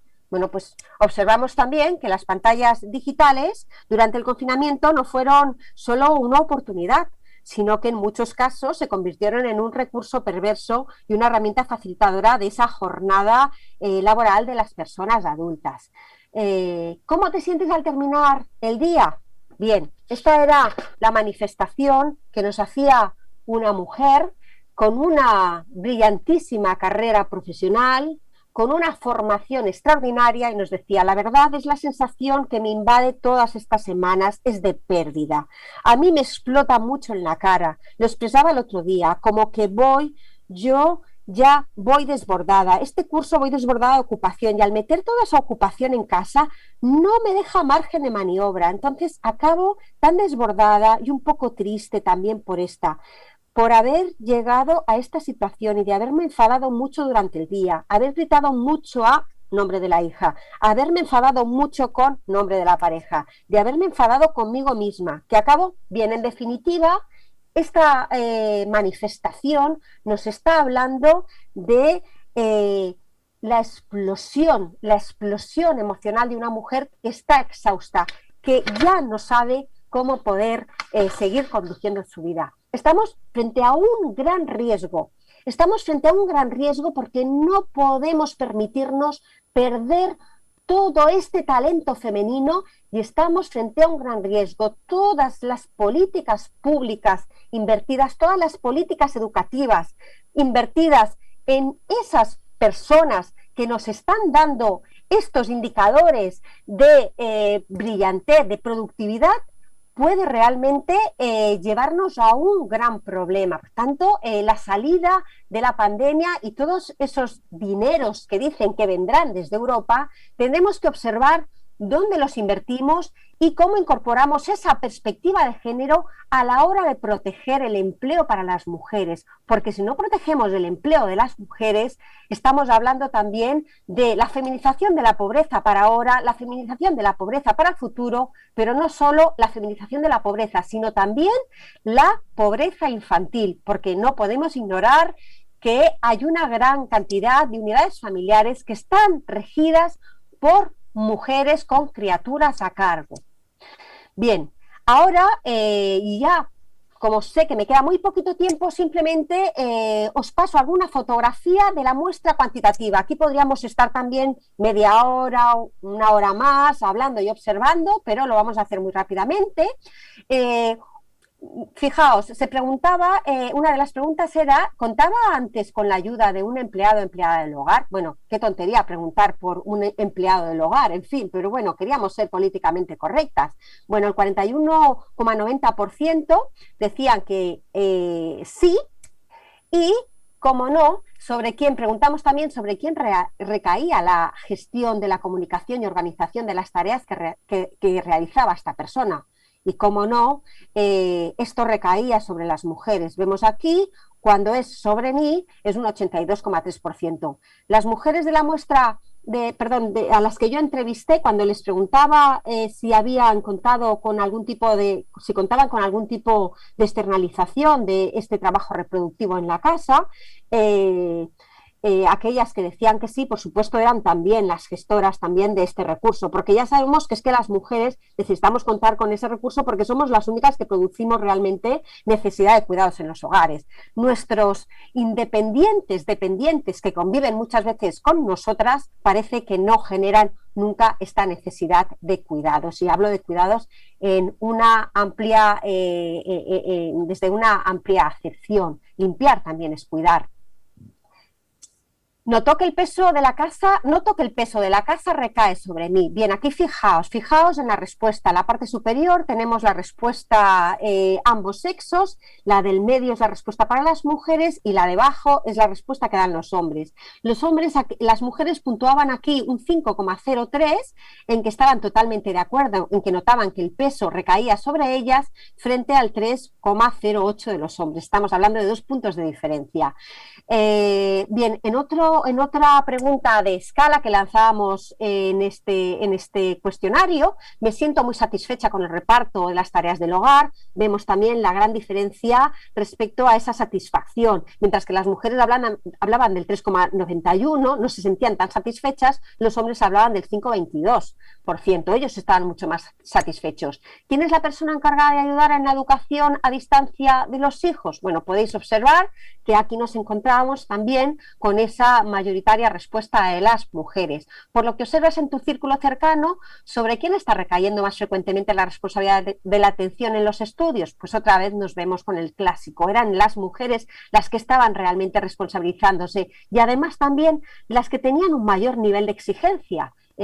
Aquí también tendríamos que hablar de cómo el nivel de exigencia se ha encarnizado también muchas veces con las mujeres. Y yo aquí quiero nombrar a nuestra gran maestra Rita Levi Montalcini, que en sus memorias, Elogio de la imperfección, nos decía que a las mujeres siempre se nos ha buscado que seamos perfectas, y ya está bien que las mujeres siempre estemos con este elogio de la perfección y vayamos a buscar el elogio de la imperfección también. Bien, otra de las escalas que lanzábamos es: tengo el material necesario para atender a las necesidades de la escuela. Fijaos que aquí los hombres pensaban que tenían el material, sí que decían tener el material necesario, frente a las mujeres que no opinaban de la misma manera, seguramente porque se encontraban con esa problemática material de tener que suministrarlo. Respecto a, desde el centro educativo están teniendo en consideración las necesidades especiales de cada hogar, aquí las mujeres eran mucho más amables en esta apreciación que los hombres. La escuela es una jornada laboral más para las mujeres. un 5,55 en la media frente al 4,90 de los hombres. Aquí fijaos que estamos hablando de resultados muy sintéticos, que aquí detrás hay mucho análisis también y se pueden ver las cosas también con un mayor detenimiento. Ya lo siento en el alma, o sea... 3 segundos, ya vale, estoy acabando. Pero 3, Vale. 3. La atención de los estudios de los menores de la casa está representando un elemento de estrés. 5,4 para las mujeres frente al 4,43 de los hombres. Quien se encarga en mayor medida del cuidado de los hijos, aquí tenemos otra vez a las madres, si teletrabajas y tienes menores a tu cargo que requieren atención, bueno, todo nos está hablando constantemente de esa implicación, de esos mayores tiempos dedicados, de ese mayor tiempo global de trabajo, porque no olvidemos que estas mujeres estaban ampliando su dedicación con respecto al trabajo reproductivo, pero seguían manteniendo su trabajo productivo, entre comillas. Bien, aquí podría seguir pasando, pero volveríamos a encontrarnos con lo mismo. Bien, una advertencia. Sabemos que las mujeres siempre entran en las crisis de una manera y siempre salen de ellas con mucha más carga de trabajo global. Esto es un clásico. Esto es un clásico que está más que estudiado. Lo hemos estudiado, lo estudiaba yo en ese libro del que os he hablado, publicado en el 2019, en el que estábamos revisando qué había ocurrido en esa primera crisis del siglo XXI, pero es un clásico que se ha observado en todas las crisis del siglo XX.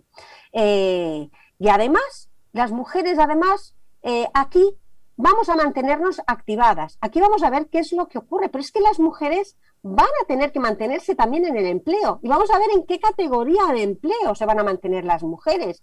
Por tanto, aquí hacen falta también muchas luchas para conseguir que las mujeres puedan lograr esos tamices y puedan entrar también en esos sectores masculinizados, porque esos sectores masculinizados nos están hablando de mejores condiciones de trabajo, nos están hablando de mejor salario, nos están hablando de todas esas oportunidades que no tienen seguramente las personas que están con una relación laboral especial porque trabajan en el empleo doméstico. El empleo masculino siempre se recupera más rápidamente que el femenino. Esto todavía nos quedará tiempo para verlo por delante, pero también lo podremos observar y deberemos de mantener esa mirada atenta. Y bueno, simplemente ver que, como nos dice Teresa Tors, como nos ha dicho siempre nuestra gran maestra y referente Teresa Tors, realmente esto de conciliar es un gran clásico femenino. Esto, cuando en el año 99, el último año del siglo XX, nos hablaban de la ley de la conciliación de la vida laboral y familiar, ¿de qué nos iban a hablar a las mujeres? Bueno, aquí simplemente pues tenemos pues la foto en blanco y negro y la foto en color. Pero bueno, hay que ir más allá de todo esto, hay que ir más allá a partir de la sensibilización, a partir de la construcción de esta identidad, de estos mandatos de género. Y aquí no estoy hablando que las mujeres no miremos hacia la atención del mundo de los cuidados, sino que deberíamos de socializar a los hombres en esa presencia respecto a los cuidados. Esto es lo que hace falta, que los hombres realmente desarrollen realmente esa empatía hacia los cuidados y esa cantidad de tiempo dedicado a los cuidados. Bueno, coronavirus y género, ya acabó, esta es la última. Más tareas para las mujeres hacen disminuir las ganancias en igualdad y las ganancias y el dinero que hemos colocado en nuestros presupuestos para conseguir realmente ese estado de igualdad. Muchísimas gracias por vuestra atención. Y disculpad. Bueno, nada, muchas gracias tanto a Rosa como a Empar. La verdad es que podríamos estar aquí horas y horas escuchándoos, pero bueno, el tiempo es el que tenemos, ¿no? Yo os prometo que cuando todo esto ya se arregle y estemos en otra situación, os vamos a volver a invitar a Bilbao en presencia, porque la verdad es que todo lo que hemos escuchado hoy aquí ha sido realmente interesante, ¿no? Y además creo que muchas o casi todas las mujeres, que seguramente todas las que nos estén viendo y escuchando, la gran mayoría serán mujeres, y las que estamos aquí nos hemos sentido absolutamente reflejadas, identificadas con vuestras palabras, ¿no? Le voy a dar la palabra a Amaya, que creo que es la que nos va un poco a gestionar aquí el tema de las preguntas. Amaya. Sí, tenemos algunas preguntas. Voy a empezar, os las leo yo, ¿vale? Las han escrito en el chat. Y entonces, bueno, yo entiendo que esta es para Empar y nos dice, si no me equivoco, en el estudio se han valorado hogares de mujeres entre 35 y 45 años. ¿Qué pasa con generaciones más jóvenes? Hogares en las que hay parejas heterosexuales de entre 25 y 35 años. Voy una a una mejor, ¿no? Con las preguntas. Perfecto. Sí. Sí, perfecto. Pues fíjate, Amaya, esto es una gran pregunta, el por qué elegimos esa edad. Pero es que fijémonos que ya se están produciendo mayor cantidad de nacimientos de criaturas en mujeres de más de 40 años que realmente en mujeres de menos de 30. Y por tanto, esta franja de edad realmente es en la cohorte de mujeres que son madres una cohorte baja realmente.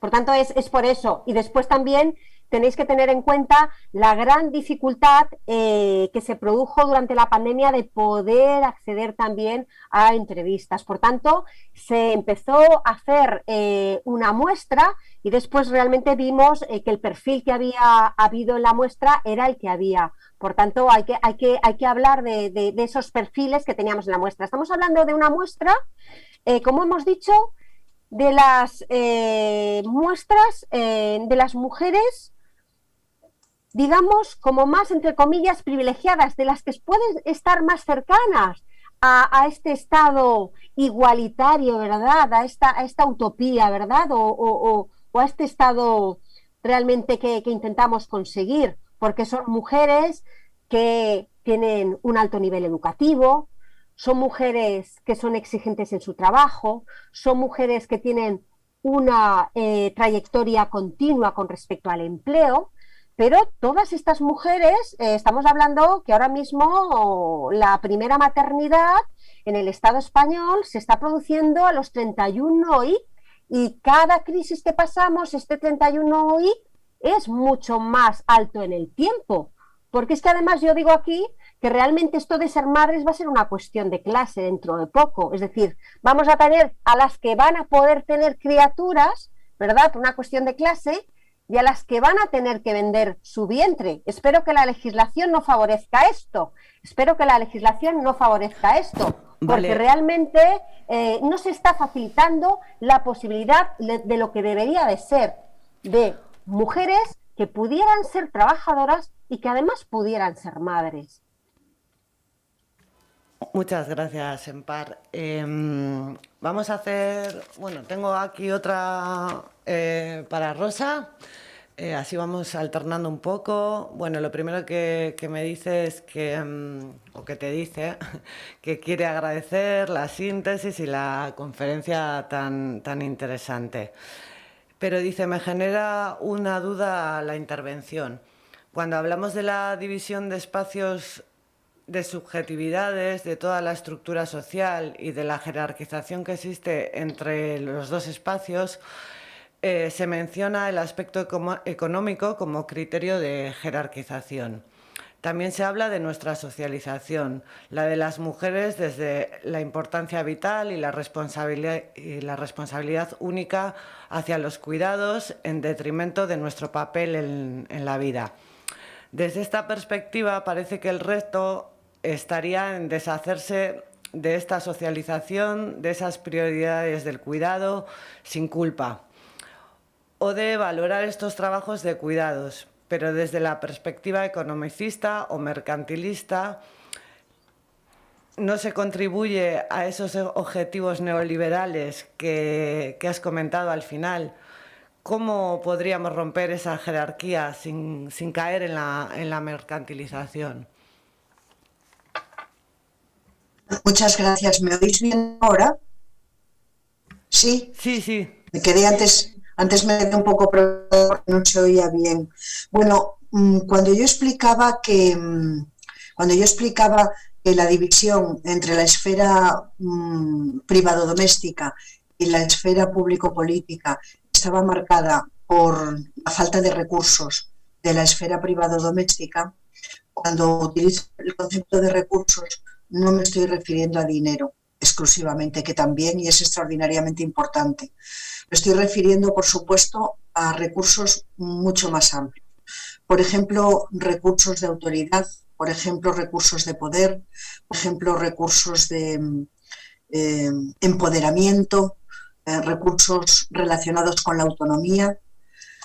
Por supuesto que la división de esas dos esferas sobre las que se ha edificado toda la modernidad y que no parece, por otra parte, que la frontera que separa o que divide esas dos esferas se esté debilitando lo suficiente o se esté debilitando tanto como hace quizá 50 años pensábamos que iba a ocurrir.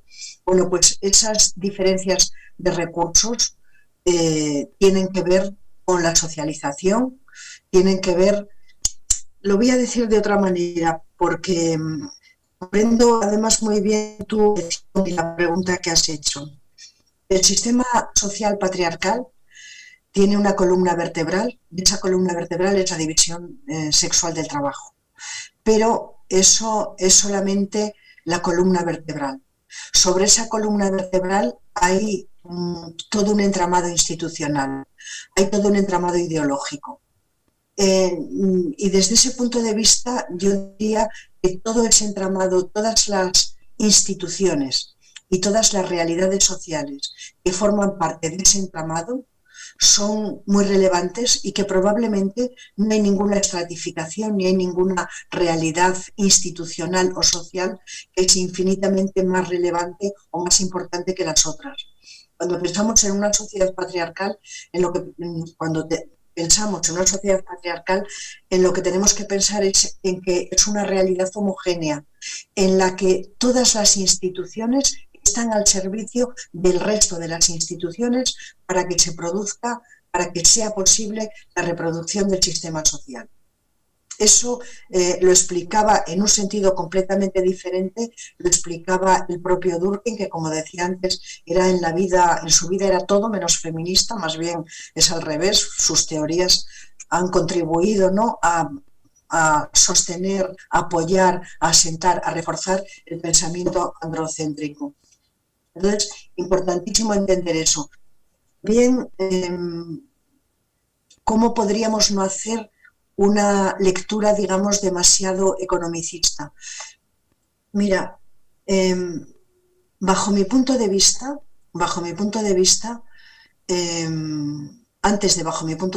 el feminismo tiene 3 siglos de historia. En esos 3 siglos de historia, el feminismo ha desarrollado muchos hilos teóricos y muchos hilos políticos. Ha habido ha habido posiciones feministas que se han centrado, por ejemplo, en los derechos. Ha habido un feminismo liberal, ha habido feminismo marxista, y lo sigue habiendo, feminismo socialista o socialdemócrata, feminismo radical. Es decir, las posiciones teóricas y las posiciones políticas del feminismo son bastantes en estos 3 siglos. Ha habido un feminismo que se ha apoyado fundamentalmente en la igualdad, otro que ha reivindicado la diferencia desde lugares que son distintos. Ha habido un feminismo postmoderno, postestructuralista, muchas posiciones teóricas y políticas feministas. Sin embargo, creo que el feminismo del siglo XXI es un feminismo que tiene un impulso fuertemente anticapitalista. Y no podría ser además de otra manera. No podría ser de otra manera porque el capitalismo, porque quizá siempre ha habido una alianza entre el sistema patriarcal y el capitalismo neoliberal. Pero la alianza que hay hoy, en el siglo XXI, entre capitalismo y sistema patriarcal, es una alianza que tiene una naturaleza diferente. ¿Por qué? Pues porque hoy el capitalismo neoliberal articula realidades que son patriarcales. Por ejemplo, los vientres de alquiler, a los que hacía alusión en par, los vientres de alquiler no existirían como una realidad social que fuese necesario conceptualizarla si no hubiese sido que el capitalismo neoliberal ha articulado un mercado de vientres de alquiler. Por ejemplo, la prostitución no tendría ningún impacto económico sobre las cuentas nacionales si el capitalismo neoliberal no hubiese articulado un mercado de cuerpos de las mujeres. Lo que quiero decir con esto es que no es posible hoy un feminismo que conceptualice adecuadamente la realidad que estamos viviendo y no hace una crítica radical y de fondo al capitalismo neoliberal. ¿Por qué? Pues porque, como decía antes, el capitalismo neoliberal tiene una propuesta para las mujeres. El capitalismo neoliberal, para globalizar a los países que tenían unos aparatos productivos muy obsoletos y que por lo tanto no podían integrarse en la economía global, han acudido a las economías ilegales. Y dentro de las economías ilegales las mujeres han jugado un papel que es fundamental, como servidoras reproductivas, como servidoras laborales. Si hoy el feminismo trata de dar cuenta de la vida que estamos viviendo, tiene que tener un nervio profundamente anticapitalista. Muchas gracias, Rosa, por la respuesta.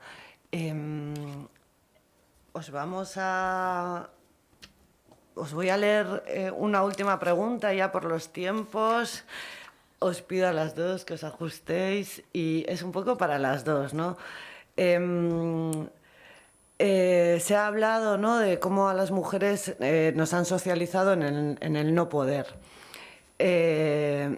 Y mediante mecanismos de control y desde ese no poder hace que las mujeres no tengamos fuerza para abandonar los cuidados. Ahora con la pandemia esos mecanismos se han agudizado y perjudicándonos aún más. La pregunta sería, ¿cómo podemos hacerle frente? Para las dos, no sé quién quiere empezar, pero bueno, ahí la dejo. Bueno, primero en par, que acabo de hablar yo. Bueno. Qué pregunta, ¿verdad, Rosa? Pues me vas a tener que salvar. Me vas a tener que salvar. Pues yo lo primero que tendría que decir es que realmente no podemos abandonar los cuidados y esta es la cuestión. Es que no podemos abandonar los cuidados. Es que los cuidados hay que socializar a los hombres en los cuidados y por tanto los cuidados no se pueden abandonar. ¿Y qué es lo que podemos hacer para no abandonar los cuidados y para que los cuidados sean atendidos? Pues realmente tenemos que buscar las responsabilidades que existen para estos cuidados. Aquí hemos hablado, cuando hablamos de esta división sexual del trabajo y estábamos observando también qué se producía en los hogares, en esas unidades familiares, ¿verdad? Hablamos de la corresponsabilidad de las parejas, de esos independientes que yo decía, pero no podemos agotar esa corresponsabilidad realmente en la pareja, sino que ahí tenemos que acudir también a la corresponsabilidad que hay por parte de la sociedad, por parte de las empresas, por parte de las corporaciones y también la corresponsabilidad que ha de existir por parte de los poderes públicos. Es que la reproducción de la fuerza de trabajo no es una obligación exclusiva para las mujeres. Y esto el sistema lo tiene que tener muy claro, aunque el sistema está fagotizándose en sus propias contradicciones. Y ahí lo tenemos también. ¿Qué está ocurriendo, por ejemplo, con esas primeras edades de acceso a la maternidad? Que bueno, que no pasaría nada si las mujeres no fueran madres, si no tuviesen deseo de ser madres, pues no pasaría nada. El problema está en que cuando el CIS hace esta pregunta, realmente todavía la sociedad quiere disfrutar de esas maternidades. El problema es que cada vez es más difícil poder acceder a esas maternidades. Estábamos diciendo que la tasa de reposición en el Estado español es una tasa de reposición que se sitúa en las últimas posiciones de los diferentes estados de Europa. La edad es a casi los 32 años y uno de los principales factores explicativos para no poder acceder a esas maternidades deseadas es el problema que tenemos con respecto al mercado de trabajo. ¿Por qué las mujeres no son madres? Porque es que las mujeres saltan de la maternidad para poder mantenerse, pero es que además, por otro lado, es que el mercado de trabajo no solo es que haya dificultades por tener, sino cuáles son no solo si hablamos de cantidad, si observamos el mercado de trabajo, no solo debemos de hablar de cantidad, sino de cualitativamente, qué es lo que nos está ofreciendo también, cómo estamos pudiendo sostener nuestras vidas, esa condición material. Y es que realmente la precariedad ha dejado de ser algo excepcional. Es que realmente lo que está siendo ahora mismo excepcional es la norma estándar de empleo. Es decir, el poder realmente garantizar esta. Y el problema del mercado de trabajo se sitúa como factor explicativo principal de no poder acceder a esas maternidades deseadas por parte de los hombres y por parte de las mujeres. No sé si te he respondido de manera satisfactoria, por tanto, corresponsabilidad y esa corresponsabilidad y esa socialización respecto a esas cargas en los cuidados se ha de repartir. Y lo que aquí tenemos de hacer es intentar sensibilizar respecto a esa deconstrucción de la socialización en ese mandato moral de los cuidados para las mujeres. Pero con esto no estoy diciendo que tengamos como sociedad que dejar, porque yo sí creo que los cuidados han de estar en el centro, pero de una manera vacía no, y sobre todo que esté sobre el sustento y sobre los hombros de toda la sociedad y de todas las instituciones. Y aquí las instituciones públicas son fundamentales. Como antes comentaba, las políticas públicas son importantísimas. Políticas públicas de cuidados, todas aquellas que sean suficientes. Políticas públicas de servicios, esas guarderías de las que nos estaba hablando Rosa Cobo, que tendrían que ser gratuitas, que tendrían que estar obligatoriamente, que tendrían que haber, pero también responsabilidades por parte de nuestras organizaciones y de nuestras empresas, a la hora también de ver cómo se gestiona todo esto. Bueno, Rosa. Bueno, la pregunta sería que cómo podemos hacer frente a estos mecanismos de control social que frenan la libertad y la autonomía de las mujeres. Y no solamente las frenan, sino que hay veces que las frenan en seco, ¿no? Bueno, yo creo que la respuesta tiene que ser, y necesariamente lo es siempre, es una respuesta política. Ahora bien, el problema es el siguiente. ¿Qué política? Vamos a ver, yo creo que hay dos... en el siglo XVIII, y no os preocupéis que no me voy a alargar muchísimo, en el siglo XVIII, ese momento histórico en el que en las ilustraciones europeas se va a gestar la idea de democracia moderna, se va a pensar en dos alternativas para producir cambios sociales. La primera alternativa es la política y la segunda alternativa es la educación. Ahora bien, una apunta a la subjetividad colectiva, la otra apunta a la subjetividad individual. Hay que cambiar las estructuras, pero también hay que cambiar las cabezas de la gente. Por eso todas las revoluciones, y cuando digo revoluciones lo digo en un sentido positivo, tienen que tener una dimensión también contracultural. Por supuesto, cambiar valores. Ahora bien, ¿qué tipo de cambios políticos? ¿De dónde? ¿Qué política? La política se hace desde dos lugares distintos. La política se hace desde las instituciones políticas, democráticas, y la política, la lucha política, se hace desde la sociedad civil. Amparo hablaba de la política institucional y de las políticas públicas.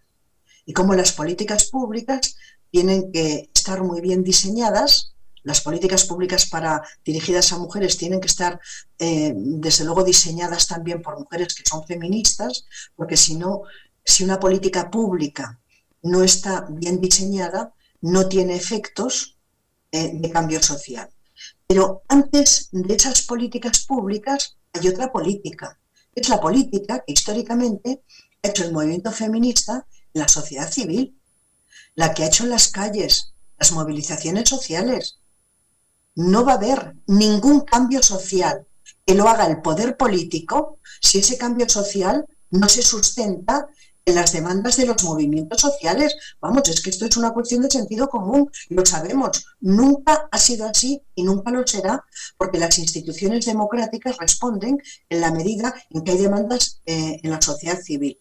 Entonces, la respuesta sería que tenemos que articularnos políticamente y dar luchas en la sociedad civil para que después los poderes y las instituciones políticas recojan nuestras demandas y las conviertan en políticas públicas. El camino es ese y nunca ha habido ningún otro camino. Nunca el poder político de pronto tiene la grandeza de identificar a un grupo oprimido o a un genérico subordinado y decir, ay, pues yo voy a hacer políticas públicas. Nunca ha sido así y nunca lo será. cuando hacen políticas públicas es porque recogen las demandas, recogen el malestar. Es la obligación que tienen las políticas públicas, recoger el malestar y reducir la desigualdad. Pero después hay otra respuesta. Y esta respuesta también es política, y voy a terminar en un solo minuto, pero es una respuesta que tiene otras características distintas. Si a las mujeres se nos siguen apretando las tuercas, que no parece que esto vaya a tener fin, vamos a responder de otra manera. Y hay muchísimas tasas que lo ponen de manifiesto. Mirad, en Alemania hay algo más de un 13% de mujeres que han tomado la decisión de no tener hijos. ¿Por qué no pueden? No, porque pueden, simplemente porque consideran que es demasiado tener hijos en solitario. Porque la mayor parte de las mujeres tenemos hijos e hijas en solitario. Y no porque no tengamos pareja, sino porque simplemente nuestras parejas no aceptan compartir paritariamente las responsabilidades de cuidado y las responsabilidades domésticas. La edad media de tener un hijo, bueno, pues está en 32 años. Es decir, el aumento de familias monomarentales no hace más que aumentar, en muchos casos porque los varones abandonan y en otros casos porque hay mujeres que toman decisiones para facilitar sus vidas. En los países nórdicos, más de la mitad de los hijos e hijas nacen fuera del matrimonio. Es decir, las mujeres, algunas de nosotras, haremos cambios a través de la lucha política en las instituciones o en la sociedad civil. Pero otras muchas mujeres, que seguramente no están tan politizadas, van a tomar decisiones para reducir en la medida de lo posible el malestar que tenemos las mujeres por exceso de trabajo, por exceso de responsabilidades, etcétera. Entonces, yo creo que los dos caminos son caminos que tenemos la obligación de descifrar y de conceptualizar. No podemos pensar en que hay cambios sociales porque los cambios sociales aparecen como los hongos jovesianos de la noche a la mañana. Los cambios sociales son respuestas colectivas a situaciones que difícilmente podemos gestionar bien. Entonces, yo, si tuviese que hacer una sugerencia, no hay más cambios políticos. Los cambios políticos son decisivos, son aquellos que tienen lugar en las calles, en las plazas, son las movilizaciones sociales, son las luchas políticas. Eso es lo único que humaniza a la sociedad y la civiliza. Y si hay un movimiento que ha civilizado y humanizado a la sociedad, es el movimiento feminista. Muchas gracias por las respuestas de las dos y le paso a Nekane. Bueno, pues muchísimas gracias para ir cerrando esta jornada. Muchísimas gracias otra vez, tanto a Rosa como a Empar. Yo os prometo que cuando todo esto termine, os vamos a invitar a que vengáis a Bilbao, a poder estar todas juntas y a poder compartir todas esas reflexiones interesantes que nos habéis dejado encima de la mesa, ¿no? Creo que tenemos mucho por delante y yo me he quedado con una idea, ¿no? Y es que hay un riesgo importante de retroceso. Yo no diría riesgo, yo creo que hay un retroceso y bueno, eso nos preocupa y nos debe de ocupar sobre todo a toda la sociedad en general, ¿no? Pero a las mujeres en particular.